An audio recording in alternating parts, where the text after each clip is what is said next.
Assalamualaikum warahmatullahi wabarakatuh.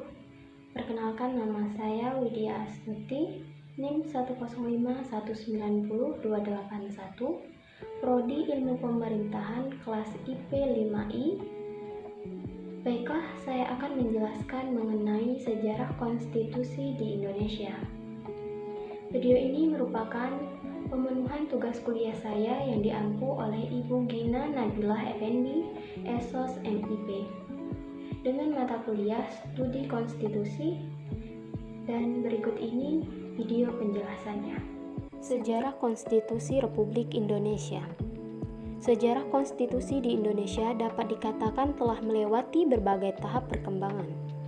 Tiap tahap memunculkan model ketatanegaraan yang khas, sampai karena trauma masa lalu, terutama akibat praktik politik Orde Baru yang menyalahgunakan konstitusi untuk tujuan kekuasaannya yang sentralistik dan otoriter, memunculkan ide untuk mengamandemenkan Undang-Undang Dasar 1945. Lalu, bagaimana pelaksanaan konstitusi pada setiap periodisasinya?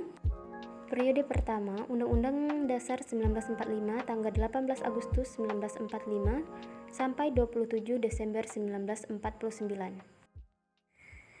Undang-Undang Dasar disahkan pada tanggal 18 Agustus 1945, berlaku secara nasional sampai dengan tanggal 27 Desember 1949. Naskah Undang-Undang Dasar pertama tersebut disahkan oleh PPKI, dan penyusunan naskah rancangan Undang-Undang Dasar 1945 mulai dari pembentukan BPUPKI yang dilantik pada tanggal 28 Mei 1945. BPUPKI juga mengadakan sidang dengan dua masa, yaitu dengan sidang pertama mulai dari 29 Mei sampai 1 Juni 1945, dan masa sidang kedua dari tanggal 10 Juni sampai 17 Juli 1945. Dan dari persidangan tersebut BPUPKI berhasil menyusun komplit naskah rancangan Undang-Undang Dasar 1945. Yang kedua, Konstitusi Republik Indonesia Serikat tanggal 27 Desember 1949 sampai 17 Agustus 1950. Tahun 1949 diadakan konferensi meja bundar di Den Haag, Belanda. Salah satu hasil KMB yaitu mendirikan negara Republik Indonesia Serikat. Rancangan naskah konstitusi RIS juga diputuskan dalam KMB dan disepakati mulai berlaku pada tanggal 27 Desember 1949. Pada tanggal 19 Mei 1950 disusunlah piagam persetujuan antara pemerintah RIS yang sekaligus mewakili negara bagian Indonesia Timur, menyatakan menyetujui membentuk negara kesatuan. Dan tindak lanjut dari piagam persetujuan tersebut, terbentuklah negara kesatuan dengan berdasar Undang-Undang Dasar Sementara 1950 pada tanggal 17 Agustus 1950.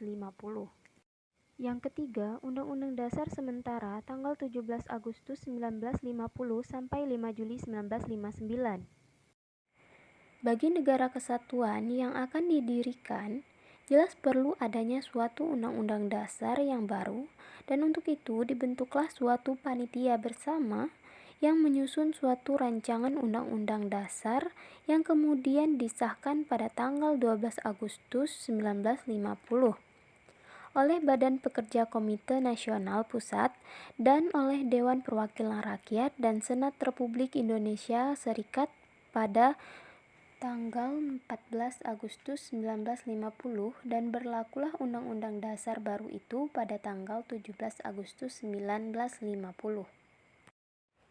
Periode 5 Juli 1959 sampai dengan 19 Oktober 1999.